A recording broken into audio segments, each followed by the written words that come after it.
شیبہ، ریحا اور ہنا 3 بہنیں تھیں۔ ہر معاملے میں بڑی دونوں اپنی مرضی سے کرتیں اور ہنا بیچاری ان دونوں سے پیچھے رہ جاتی، کیونکہ وہ جسمانی طور پر ایک کمزور لڑکی تھی اور اپنی اس کمزوری کی وجہ سے تھوڑا لنگڑا کر چلتی تھی۔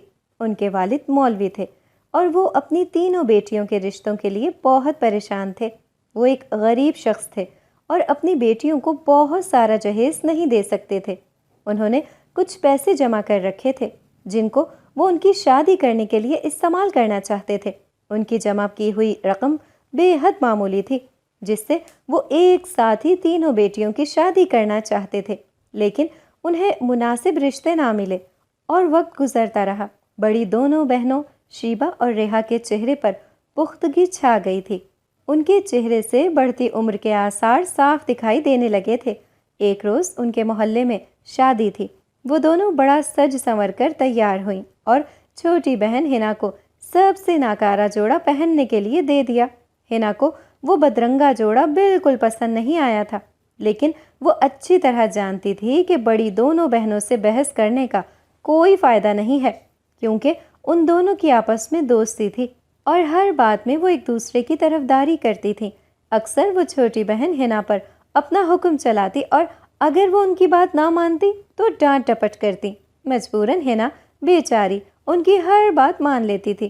اس نے بڑی بہنوں کا دیا ہوا پرانا اور خراب سا جوڑا پہنا اور دل ہی دل میں سوچا، کاش میری ماں زندہ ہوتی، وہ مجھ پر اس طرح کا ظلم ہوتے کبھی برداشت نہیں کرتی۔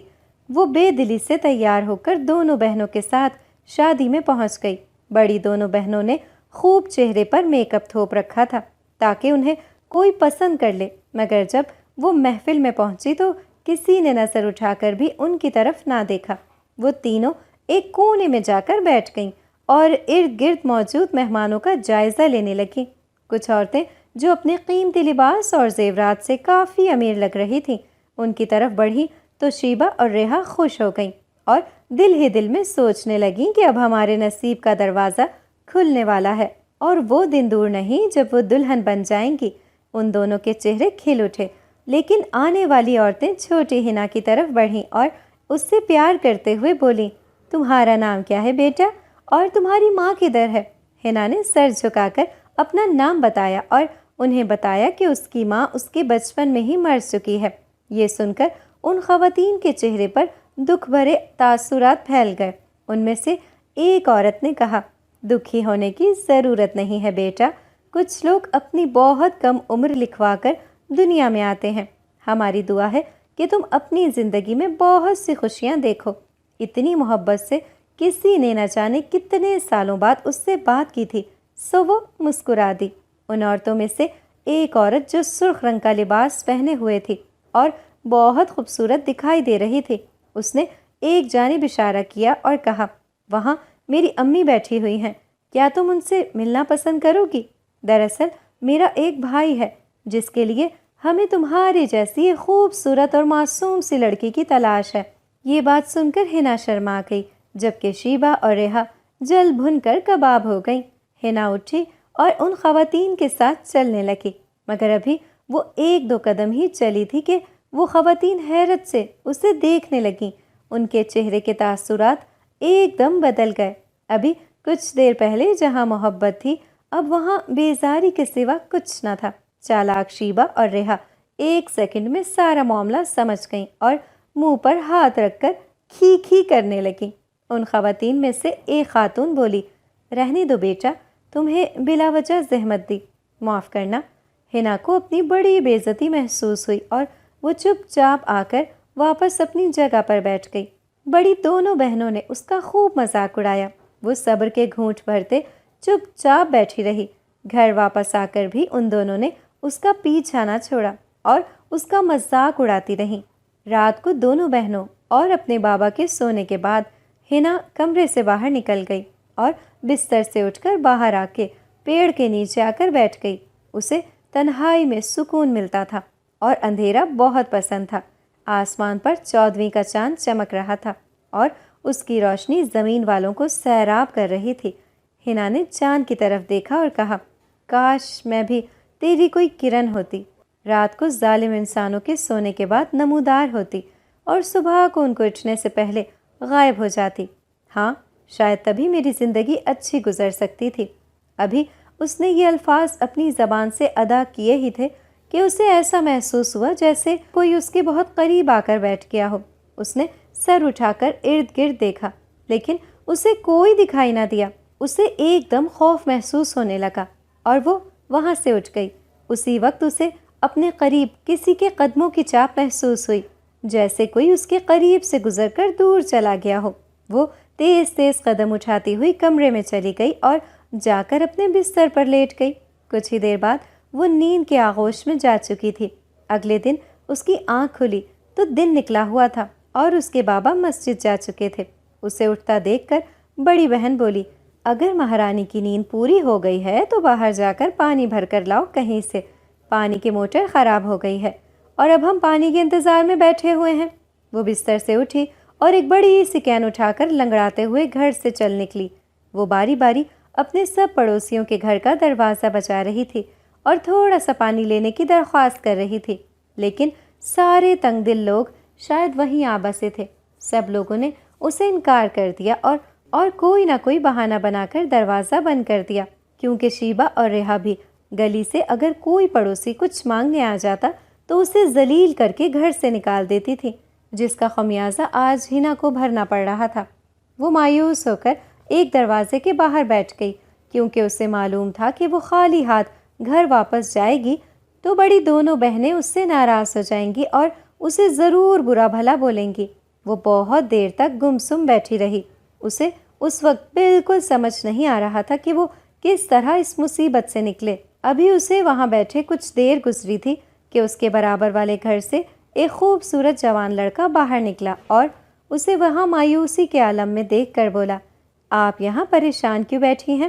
ہنا کے پاس اس شخص کو اپنی پریشانی بتانے کے علاوہ اس مصیبت سے نکلنے کا کوئی چارہ نہ تھا، سو وہ بولی، آج ہمارے گھر پانی ختم ہو گیا ہے، محلے والوں نے مجھے پانی دینے سے انکار کر دیا ہے، آپ لوگوں کو میں نہیں جانتی، سو آپ کا دروازہ نہیں بچایا، پانی نہیں ملا، میں اسی لیے پریشان ہوں۔ اگر میں خالی ہاتھ واپس گئی تو میری 2 بڑی بہنیں مجھے بہت تنگ کریں گی۔ یہ سن کر اس نوجوان نے ہنا کے ہاتھ سے خالی کین لی اور اسے لے کر گھر کے اندر چلا گیا۔ چند منٹ بعد وہ واپس آیا اور بولا، چلیں میں آپ کو آپ کے گھر چھوڑاتا ہوں۔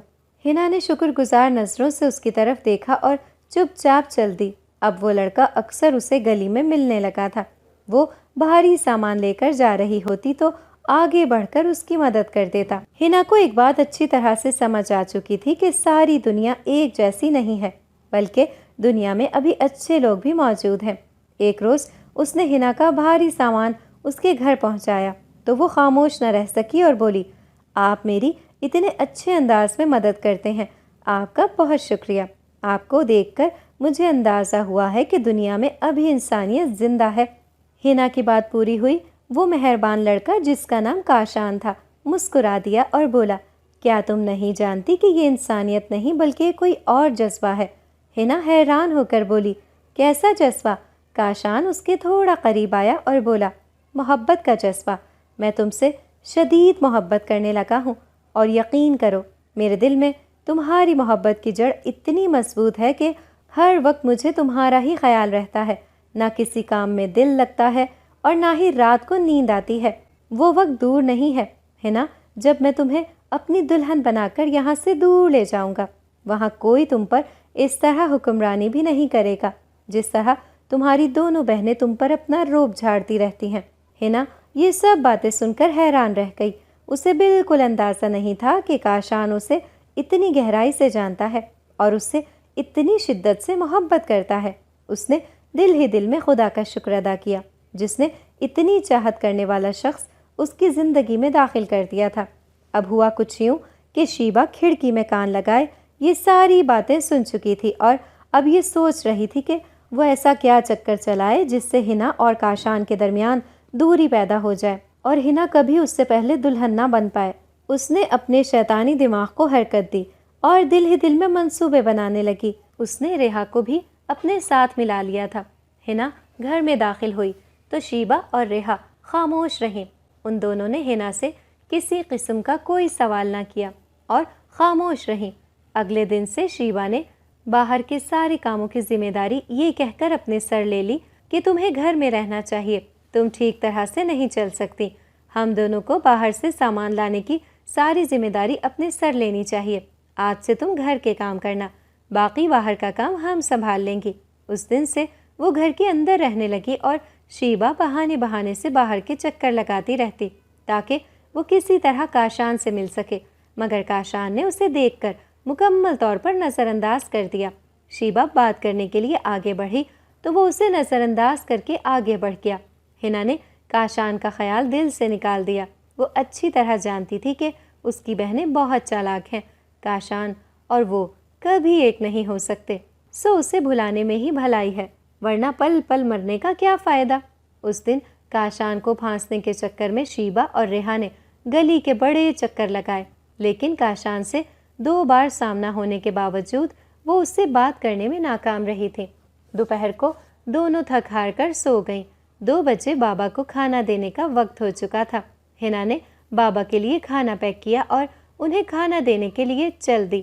جیسے ہی اس نے گھر سے باہر قدم رکھا اسے ایسا محسوس ہوا گویا کسی نے اس کا ہاتھ تھام لیا ہو۔ اس نے حیرت سے ادھر ادھر دیکھا مگر دور دور تک وہاں کوئی موجود نہ تھا اور پوری گلی خالی پڑی ہوئی تھی۔ وہ آگے بڑھتی چلی گئی۔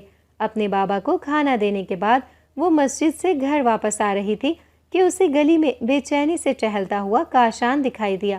کاشان کی نظر اس پر پڑی تو اس کا چہرہ کھل اٹھا اور وہ دوڑ کر اس کے پاس آیا اور بولا، کہاں گم ہو یار، میں بہت دنوں سے تمہارا انتظار کر رہا ہوں مگر تم ہو کہ مجھے کہیں دکھائی ہی نہیں دیتی، میں کب سے تمہارا منتظر ہوں۔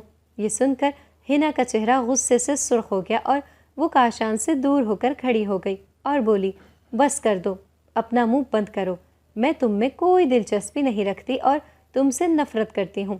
اچھا ہوگا آئندہ میرے قریب آنے کی کوشش بھی مت کرنا، ورنہ تمہارا میں وہ حال کروں گی کہ ساری عمر یاد رکھو گے۔ کھڑکی میں کھڑی شیبا نے جب ہنا کی زبان سے نکلے الفاظ سنے تو حیران رہ گئی اور اس کی خوشی کا کوئی ٹھکانہ نہ رہا۔ دوسری طرف کاشان کا منہ لٹک گیا تھا، اس کے چہرے پر مایوسی اور بے یقینی پھیل گئی تھی۔ اسے ہنا سے ایسی امید ہرگز نہیں تھی۔ وہ کسی ہارے ہوئے جواری کی طرح قدم اٹھاتا ہوا اپنے گھر کی طرف چلا گیا۔ ہنا نے گھر میں قدم رکھا تو اسے محسوس ہوا کہ اس نے کاشان کو کچھ غلط کہہ دیا ہے، مگر وہ کیا کہہ کر آئی تھی اسے بالکل یاد نہ ہوا۔ وہ بہت دیر تک ذہن پر زور ڈالتی رہی مگر یہ سوچنے میں ناکام رہی کہ اس نے کاشان سے کیا بات کی تھی۔ کچھ دیر بعد اس کی آنکھ لگ گئی اور وہ سو گئی۔ اسے نیند میں ایسا محسوس ہو رہا تھا کہ جیسے کوئی اس کے بال سہلا رہا ہے اور مسلسل اس کے بالوں میں بہت پیار سے انگلیاں چلا رہا ہے۔ اسے بہت سکون محسوس ہو رہا تھا۔ کافی دیر تک وہ اسی کیفیت کا شکار رہی تھی۔ اس کی آنکھ کھلی تو کمرے میں کوئی نہ تھا، پورے کمرے میں وہ اکیلی لیٹی تھی۔ وہ اٹھ کر کمرے کے باہر نکلی تو شیبا اور ریحا باہر بیٹھی کسی بات پر ہنس رہی تھی۔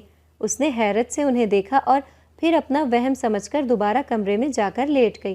یہ بات وہ بھی اچھی طرح جانتی تھی کہ یہ کوئی وہم نہیں بلکہ حقیقت تھی۔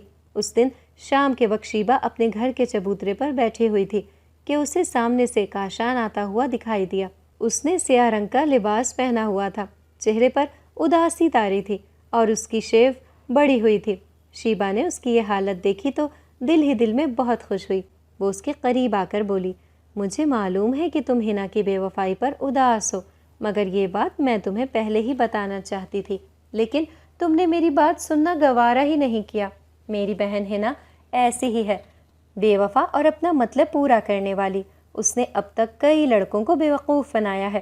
تم مجھے چہرے سے شریف معلوم ہوتے ہو، اس لیے میں نہیں چاہتی کہ تمہیں دکھ ملے، سو پہلے ہی ہنا کی اصلیت تمہیں بتانی چاہیے۔ یہ کہہ کر شیبا معصوم چہرہ بنا کر وہاں سے مڑی اور اپنے گھر آ گئی، جبکہ کاشان دل ہی دل میں یہ سوچتا رہ گیا کہ کاش میں نے اس نیک دن لڑکی کی بات پہلے مان لی ہوتی تو آج یوں خون کے آنسو نہ رو رہا ہوتا۔ ہنا اپنے محسوسات کو لے کر بہت پریشان تھی۔ اسے کاشان کا بالکل ہوش نہ رہا تھا۔ اسے ہر وقت کوئی اپنے آس پاس محسوس ہوتا تھا، مگر وہ کون تھا یہ بات وہ بالکل نہیں جانتی تھی۔ دوسری طرف شیبا کاشان کو اپنی طرف مائل کرنے میں کامیاب ہو گئی تھی۔ کاشان نے اس سے اپنی بے رخی کی معافی مانگی تھی اور اس نے دل بڑا کر کے اس سے نہ صرف معاف کر دیا تھا بلکہ اسے دوستی کی آفر بھی کر دی تھی۔ کاشان اندرون سندھ سے پڑھائی کے سلسلے میں شہر آیا تھا۔ اس کے ماں باپ غریب تھے مگر انہیں اپنے بیٹے کو اعلیٰ تعلیم دلانے کا بہت شوق تھا۔ اس مقصد کے لیے اس کے باپ نے اعلیٰ تعلیم حاصل کرنے کے لیے اسے شہر بھیج دیا تھا۔ وسائل نہ ہونے کی وجہ سے وہ شام کو کچھ جگہ ٹیوشن پڑھاتا تھا۔ کاشان سے دوستی ہونے کے بعد شیبا بہت خوش تھی۔ بہن کی خوشیوں کو قدموں تلے روندنا تو دور کی بات تھی، وہ اسے ہر قیمت پر حاصل کرنا چاہتی تھی اور اس کے لیے ہر حد سے گزرنے کے لیے تیار تھی۔ کاشان نے اس سے شادی کی بات کی تو وہ بہت خوش ہوئی اور ریحا نے بہن کی شادی کے لیے اپنے بابا کو بھی تیار کر لیا۔ دراصل اس کی نظر کاشان کے دوست رضا پر تھی جس سے وہ دل و جان سے پسند کرنے لگی تھی، لیکن ابھی تک ان دونوں کے درمیان کوئی بات نہ ہوئی تھی۔ کاشان نے مولوی صاحب سے رشتے کی بات کی اور انہیں اس بات کی یقین دہانی کرائی کہ اس کے ماں باپ اس رشتے سے راضی ہیں، لیکن وہ ابھی شادی میں شرکت کرنے کے لیے شہر نہیں آ سکتے، لیکن وہ سادگی سے نکاح کرنا چاہتا ہے۔ اس نے ان سے اس بات کا وعدہ بھی کر لیا کہ شادی کے بعد اس کا دوست رضا اپنے دور کے کسی رشتہ دار کے گھر شفٹ ہو جائے گا، سو شیبا کو کسی قسم کی تنگی نہیں ہوگی۔ مولوی صاحب نے اپنی مکمل رضامندی ظاہر کر دی اور شادی کا دن طے کر لیا گیا۔ شادی میں ابھی 1 مہینہ باقی تھا۔ ریحا اور شیبا اس بات کو لے کر پریشان تھیں کہ ہنا جو آج کل عجیب و غریب حرکتیں کرنے لگی تھی، وہ کبھی گھنٹوں ایک جگہ بیٹھی رہتی اور ایک ہی جگہ پر نگاہ مرکوز کیے رکھتی۔ کبھی کبھار ایسا لگتا کہ جیسے وہ منہ ہی منہ میں کچھ بڑبڑا رہی ہے۔ وہ دونوں اس کے قریب جا کر کچھ سننے کی کوشش کرتی تو وہ خاموش ہو کر انہیں گھورنے لگتی۔ ہر رات وہ آم کے پیڑ کے نیچے بیٹھ کر گھنٹوں چاند کو تکتی رہتی۔ کئی بار مولوی صاحب نے اسے گمسم دیکھ کر اس پر دم کر دیا، لیکن اس پر بے ہوشی کے دورے پڑنے لگے۔ مولوی صاحب کو یہ بات پہلے ہی معلوم تھی کہ آم کے پیڑ پر ایک جن زاد رہتا ہے، سو وہ سمجھ گئے کہ یہ معاملہ جناتی ہے۔ ایک روز شام کو وہ گھر جلدی آ گئے اور درخت کے نیچے بیٹھ کر 2 گھنٹے پڑھائی کی۔ ان کی پڑھائی مکمل ہوئی تھی کہ ہنا کے پیٹ میں شدید درد اٹھ گیا۔ بڑی دونوں بہنوں نے اسے سنبھالنے کی بہت کوشش کی، لیکن وہ بے قابو ہو کر گرتی جا رہی تھی۔ بابا بابا، شیبا نے باپ کو مدد کے لیے پکارا تاکہ وہ سب مل کر ہنا کو سنبھال سکیں۔ ہنا کی ایسی حالت دیکھ کر دونوں بہنیں بھی گھبرا گئی تھیں۔ مولوی صاحب اپنی پڑھائی ادھوری چھوڑ کر اٹھ کھڑے ہوئے۔ انہوں نے قدم اٹھایا تو انہیں احساس ہوا کہ وہ غلط کر گئے ہیں، مگر غلطی تو ہو چکی تھی۔ انہوں نے کمرے میں جا کر دیکھا تو ہنا کے پیٹ کا درد اچانک ٹھیک ہو چکا تھا اور وہ اس انداز سے بیٹھی تھی جیسے کچھ ہوا ہی نہ ہو۔ ریحا اور شیبا کو اس سے خوف محسوس ہو رہا تھا۔ وہ دونوں اس سے دور ہو کر بیٹھ گئیں۔ مولوی صاحب نے یہ دیکھا تو واپس درخت کے پاس آ گئے اور اسے غصے میں ہاتھ سے پکڑ کر تیز تیز ہلایا اور بولے، اے جنات کی نسل سے تعلق رکھنے والے، میری بات کان کھول کے سن لے۔ اگر میری بیٹی کا پیچھا نہ چھوڑا تو تیرا وہ حال کروں گا کہ تو ساری عمر یاد رکھے گا۔ میں تجھے پہلی اور آخری وارننگ دیتا ہوں، اگر تو نے اپنے قدم پیچھے نہ ہٹائے تو دشمنی نبھانے کے لیے تیار ہو جانا۔ یہ کہنے کے بعد وہ چپ چاپ جا کر چارپائی پر بیٹھ گئے۔ شیبا نے پانی کا گلاس لا کر اپنے بابا کو پکڑایا۔ انہوں نے پانی پیا اور سکون محسوس کیا۔ کچھ دیر بعد ہنا کمرے سے نکل کر باہر آئی اور اپنے بابا کے قدموں میں بیٹھ کر بولی، بابا جان، آپ میرے لیے پریشان نہ ہو، میں اب اچھا محسوس کر رہی ہوں۔ مجھے ایسا محسوس ہو رہا ہے جیسے میں نیند سے جاگی ہوں اور کئی سال تک سوتی رہی ہوں۔ کیا یہ بات سچ ہے؟ بابا، میرا ذہن آخر اس بات کو قبول کیوں نہیں کر رہا ہے؟ یہ سن کر اس کے بابا نے اس کے سر پر پیار سے ہاتھ رکھا اور نرمی سے بولے، کبھی کبھار ایسا ہو جاتا ہے بیٹا، وہم ستانے لگتے ہیں اور بہت سی انہونی باتوں کو ہم حقیقت سمجھنے لگتے ہیں۔ یہ سن کر ہنا کے چہرے پر اطمینان پھیل گیا اور وہ اس طرح سے مسکرانے لگی جیسے اس کے ذہن میں چھپی کوئی الجھن سلجھ گئی ہو۔ کچھ دیر بعد بڑی دونوں بہنوں کے دل میں چھوٹی بہن کے لیے جو تھوڑا بہت پیار امٹ آیا تھا وہ جلد ہی سے رخصت ہو گیا اور وہ طنزیہ نظروں سے اسے دیکھنے لگیں۔ شیبا کے دل میں ڈر تھا کہ اس کی شادی پر ہنا کے دل میں اپنی پرانی محبت نہ جاگ جائے یا کاشان اسے دیکھ کر اس کی طرف راغب نہ ہو جائے۔ وہ اسے کسی بھی طرح منظر سے ہٹانا چاہتی تھی۔ اس کے پاس کوئی جادو کی چھڑی ہوتی تو سب سے پہلے اپنی چھوٹی بہن کو غائب کرتی۔ وہ اپنے شیطانی دماغ کو حرکت میں لائی اور کوئی ایسی ترکیب سوچنے لگی جسے آزما کر وہ ہنا کو شادی میں شمولیت سے روک سکتی۔ شادی کی تیاریاں زور و شور سے چل رہی تھیں، مگر دل ہی دل میں وہ پریشان تھی۔ آخرکار اس کے تیز دماغ نے ایک پلان بنا ہی لیا۔ ایک دن صبح ہی صبح اس نے زمین سے آم کا گرا ہوا پتا اٹھایا اور اسے اپنی آنکھوں میں مار کر آنسو نکالے اور اپنے بابا کے پاس پہنچ گئی۔ اس کی آنکھوں سے آنسو نکلتے دیکھ کر وہ پریشان ہو گئے اور بولے، کیا بات ہے بیٹی، تم کیوں پریشان ہو؟ کیا تمہیں اس گھر کی جدائی کا خیال بے چین کر رہا ہے؟ پریشان مت ہو میری پیاری بیٹی، بڑے بڑے بادشاہوں نے بھی اپنی بیٹیوں کو رخصت کیا ہے، یہ دنیا کا دستور ہے اور اس پر ہر باپ کو عمل کرنا پڑتا ہے۔ شیبا اپنے جھوٹ موٹ کے آنسو صاف کرتے ہوئے بولی، آپ ٹھیک کہتے ہیں بابا، مجھے اپنے دکھوں سے زیادہ دوسروں کی تکلیف پریشان کرتی ہے۔ میری ایک دوست ہے جو جنگل کے پاس رہتی ہے، اس کی دادی بہت زیادہ بیمار ہے۔ ان دونوں دادی پوتی کا اس دنیا میں ایک دوسرے کے علاوہ کوئی اور نہیں ہے۔ میری دوست بیمار ہو گئی ہے اور اب وہ دادی کا خیال رکھنا تو دور کی بات، اپنا خیال بھی نہیں رکھ سکتی۔ کل ہی مجھے اس کا خط ملا ہے، پڑھ کر دل اداس ہو گیا ہے۔ شادی کی وجہ سے میں اگر چاہوں بھی تو اسے کوئی مدد نہیں کر سکتی۔ بابا، کیا ایسا ممکن نہیں ہے کہ ہم ہنا کو کچھ دنوں کے لیے ان کے پاس بھیج دیں تاکہ ہنا ان کی دیکھ بھال کرے تو وہ ٹھیک ہو جائے؟ یہ سن کر مولوی صاحب سوچ میں پڑ گئے۔ لوہا گرم دیکھ کر وہ مزید بولی، بابا جان، دوسروں کے کام آنا تو اچھی بات ہے، آپ کی تربیت کا ہی نتیجہ ہے کہ جب سے میں نے یہ بات سنی ہے میری راتوں کی نیند اڑ گئی ہے، دل میں ہر وقت اور دونوں بیماریوں کا خیال رہتا ہے، بیچاری دو بے یارو مددگار رہتی دو عورتیں۔ یہ کہہ کر اس نے اپنا چہرہ دونوں ہاتھوں میں چھپا لیا اور ہل ہل کر رونے کا ناٹک کرنے لگی۔ مولوی صاحب، جن کا دل پہلے ہی شیبا کی جدائی کا سوچ کر پریشان تھا، انہوں نے بیٹی کو بری طرح سسکتے ہوئے دیکھا تو اسے گلے لگا لیا اور بولے، تم آج شام ہی ہنا کو اپنی دوست کے گھر چھوڑاؤ تاکہ وہ کچھ دن وہاں رہ کر ان کی دیکھ بھال کر سکے۔ واقعی ہمیں نیکی کے اس موقع کو ضائع نہیں کرنا چاہیے۔ یہ سن کر شیبا بہت خوش ہوئی اور بظاہر اپنی دوست کے گھر جانے کی تیاری کرنے لگی۔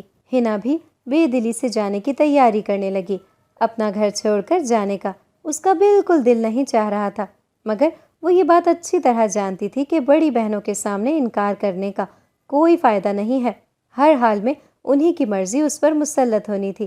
3 بجے ریحا اور شیبا اس کے ساتھ گھر سے نکل گئیں۔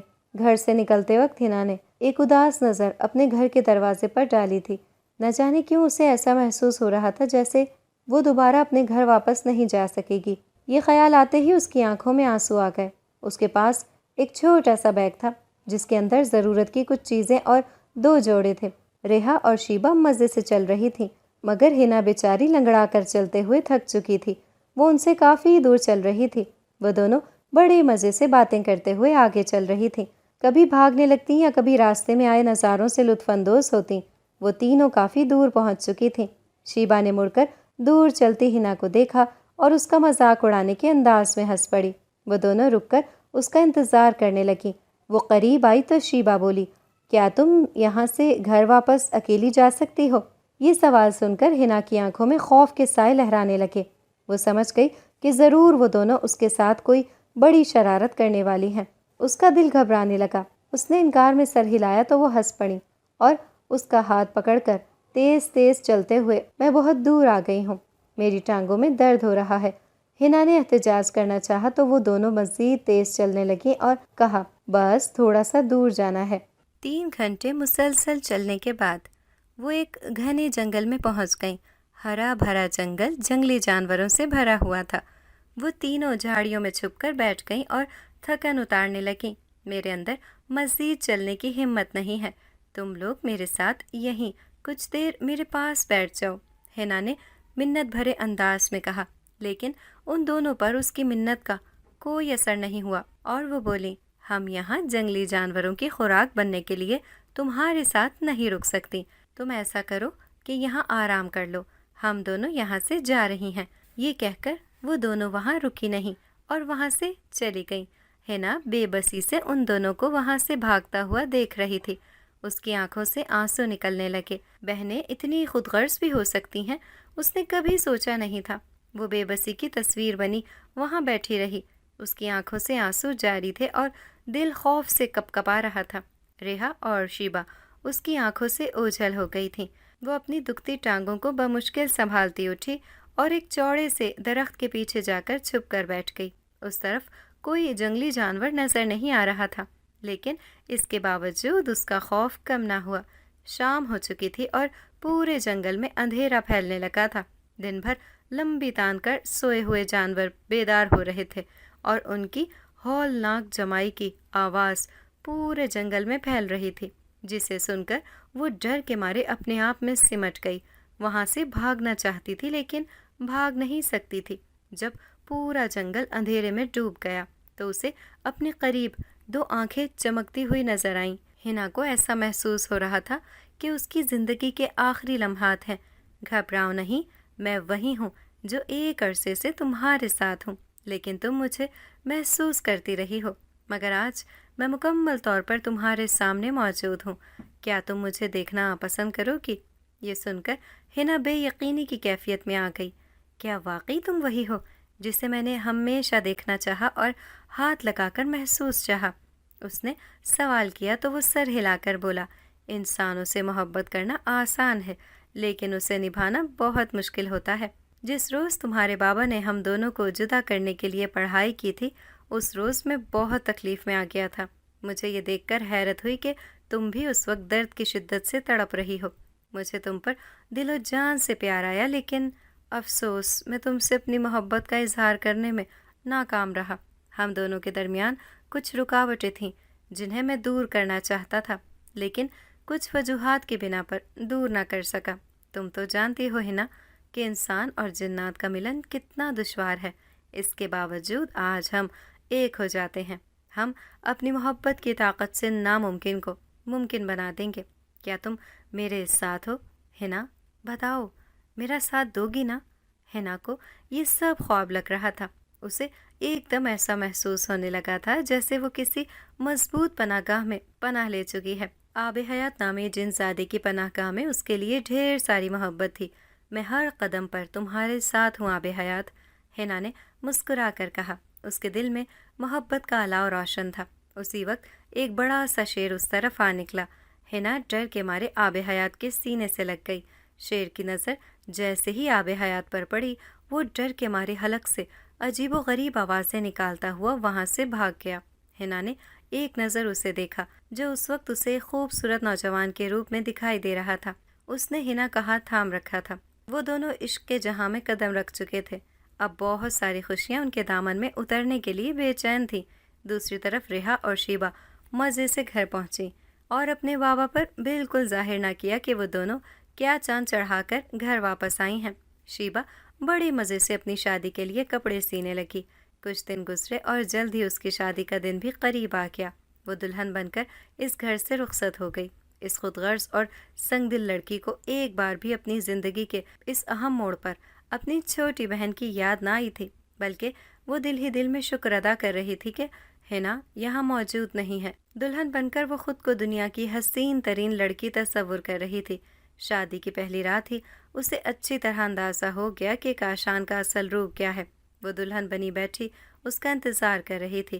جب وہ کمرے میں آیا اور اس کا گھونگھٹ اٹھایا اور اس کی تعریف کرنے کے بجائے اس سے مطالبہ کر دیا کہ اسے اپنے باپ کے گھر میں سے اپنا وراثتی حصہ طلب کرنا چاہیے، وہ بولا، ویسے بھی ان کا کون سا بیٹا ہے جو مرنے کے بعد گھر کی دیکھ بھال کر سکے گا؟ مولوی صاحب کو اپنی زندگی میں ہی گھر کو بیچ کر پیسے اپنی سب بیٹیوں میں تقسیم کر دینے چاہیے۔ ان کی رہائش کا کیا ہے؟ ایک اکیلی جان ہے، وہ تو مسجد میں بھی رہ کر اپنا گزارا چلا سکتے ہیں۔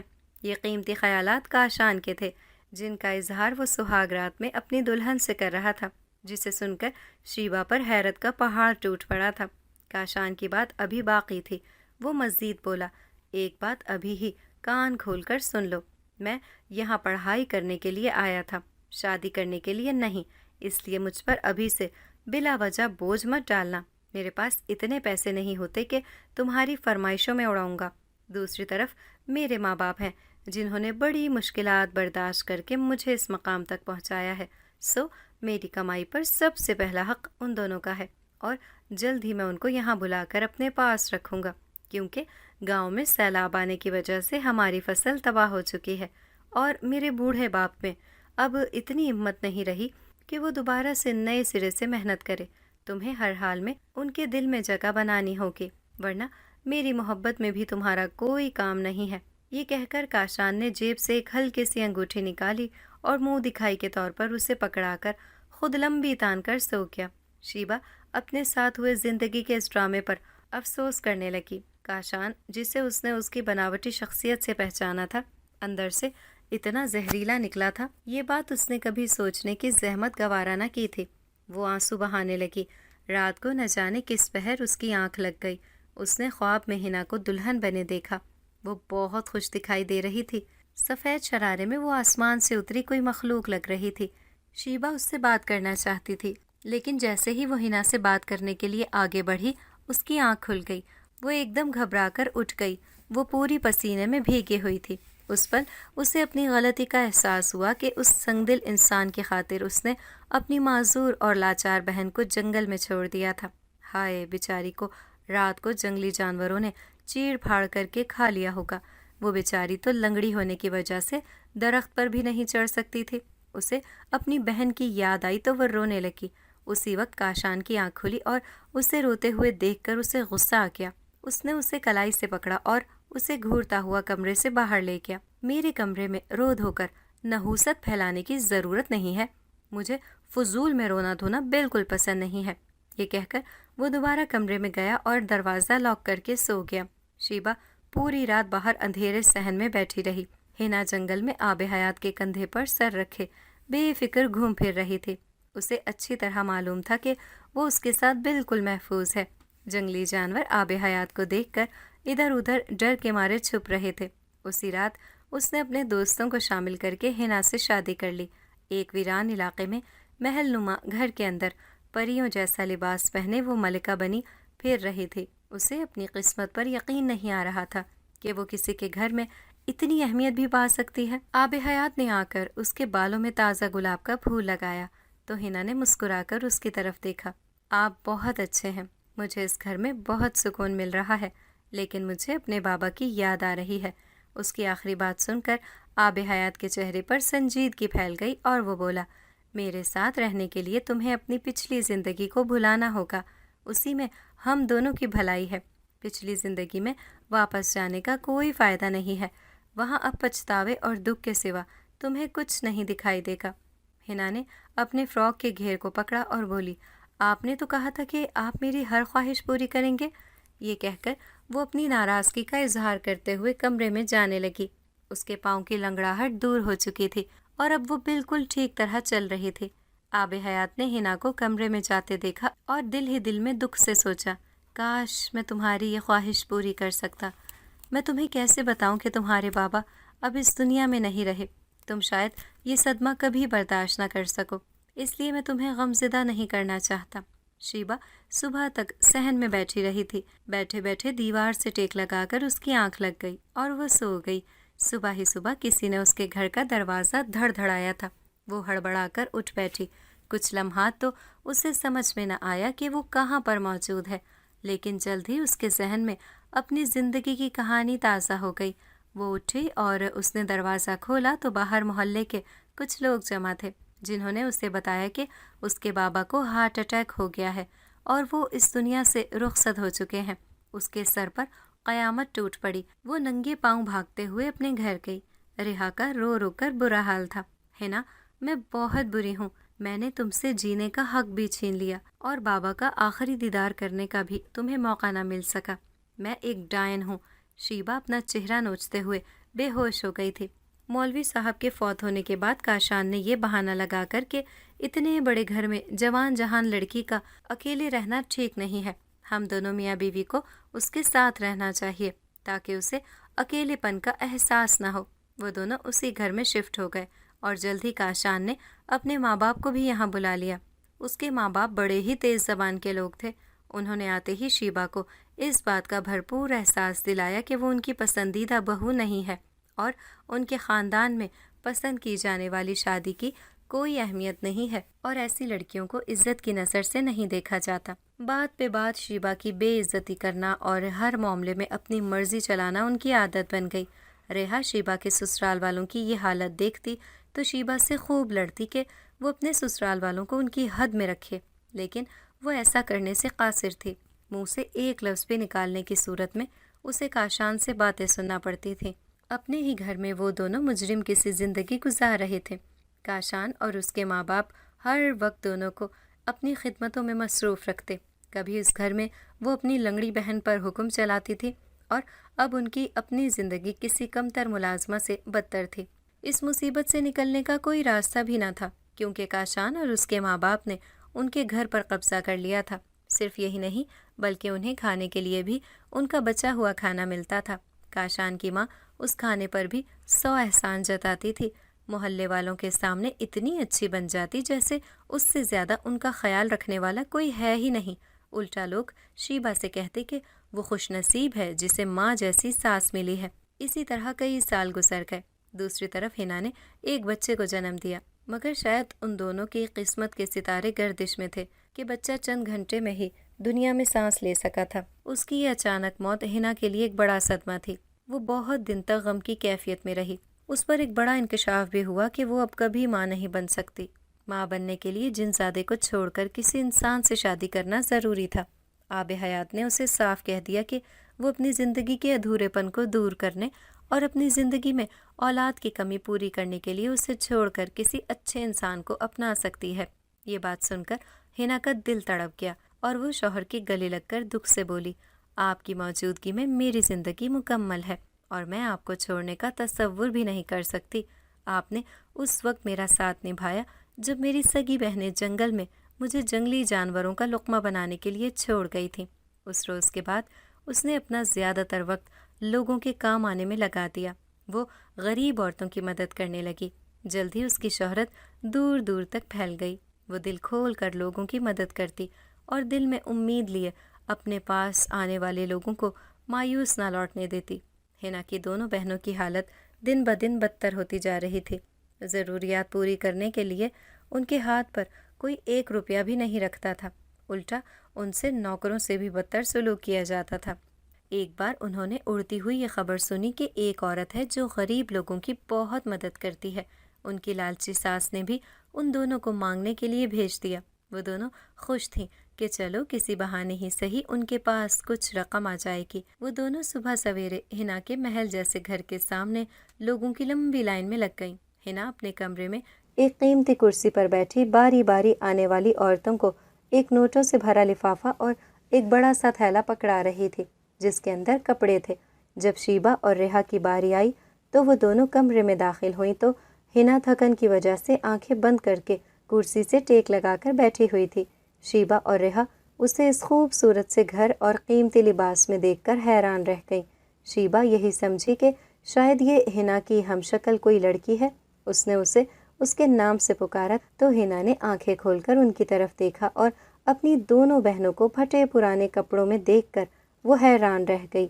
شیبہ اور ریحا روتی ہوئی ہنا کے قدموں میں گر پڑیں اور اس سے معافی مانگنے لگی۔ ہنا نے انہیں ہاتھ سے پکڑ کر اٹھایا اور بولی، تم جیسی بھی ہو میری بہنیں ہو اور میں اپنے گھر آنے والے ہر انسان کی عزت کرتی ہوں۔ یہ کہہ کر اس نے ان دونوں کے لیے عمدہ دسترخوان لگوایا تو ایک عرصے بعد اچھا کھانا دیکھ کر وہ دونوں کھانے پر ٹوٹ پڑیں۔ دونوں نے ڈٹ کر کھانا کھایا۔ کھانے کے بعد ہنا نے ان دونوں کو اپنی الماری سے نکال کر 2 خوبصورت سے جوڑے پہننے کے لیے دیے، جنہیں دیکھ کر ہی دونوں بہنیں خوش ہو گئیں۔ شام کا وقت ہوا تو شیبہ نے ہاتھ جوڑ کر ہنا سے کہا، میری پیاری بہن، تمہاری تو قسمت ہی بدل گئی ہے۔ اے کاش اس روز تمہیں گھر بھیج کر میں ہی جنگل میں رک جاتی، مگر خیر جو ہونا تھا وہ ہو چکا۔ مگر اب میری تم سے گزارش ہے کہ ہم دونوں بہنیں جو اب برے حالات سے گزر رہی ہیں، تم ان حالات سے چھٹکارا دلانے کے لیے ہماری مدد کرو اور ہمیں نوکرانی بنا کر اپنے گھر میں پناہ دے دو۔ ہمارا تم سے وعدہ ہے کہ تمہیں کبھی شکایت کا موقع نہیں دیں گی۔ ریحا نے بھی بڑی بہن کی ہاں میں ہاں ملائی اور اس کی بات سے اتفاق کیا۔ یہ سن کر تو ہنا زور زور سے ہنسنے لگی اور بولی، تم دونوں جناتی زندگی نہیں گزار سکتی۔ دوسری بات، میں اب کبھی مر کر بھی تم دونوں پر اعتبار نہیں کر سکتی۔ تم دونوں آستین کی سانپ ہو۔ تم نے ہمیشہ مجھے نقصان پہنچانے کی کوشش کی ہے۔ میں تم سے دور ہی بھلی ہوں۔ ساری اچھائیاں کرنا صرف مجھ پر فرض نہیں ہے۔ شام ہو گئی ہے اور رات ہونے کے قریب ہے۔ میرے خیال سے تمہیں وقت پر گھر پہنچ جانا چاہیے۔ ایسا نہ ہو کہ دیر ہونے کی صورت میں تمہارے گھر والے دروازہ نہ کھولیں اور تمہیں پوری رات گلی میں ہی گزارنی پڑے۔ ویسے بھی میرے شوہر کے آنے کا وقت ہونے والا ہے۔ مجھے اب سارے کام ان کے آنے سے پہلے ختم کرنے ہوتے ہیں۔ خدا حافظ۔ یہ کہہ کر ہنا وہاں سے اٹھی اور اپنے کمرے میں جا کر دروازہ بند کر دیا۔ شیبہ اور ریحا اچھی طرح سمجھ چکی تھیں کہ اس کی زندگی میں ان دونوں بہنوں کی کوئی جگہ نہیں ہے۔ وہ دونوں مایوسی بھرے انداز میں اس کے گھر سے نکل گئیں۔ کمرے میں ہنا کی آنکھ سے ایک آنسو نکل کر اس کے لباس میں جذب ہوا تھا۔ اپنی بہنوں کی مدد نہ کرنے کا اسے دکھ ضرور تھا، لیکن ان پر نئے سرے سے اعتبار کر کے وہ اپنی ہستی بستی زندگی کو تباہ نہیں کرنا چاہتی تھی۔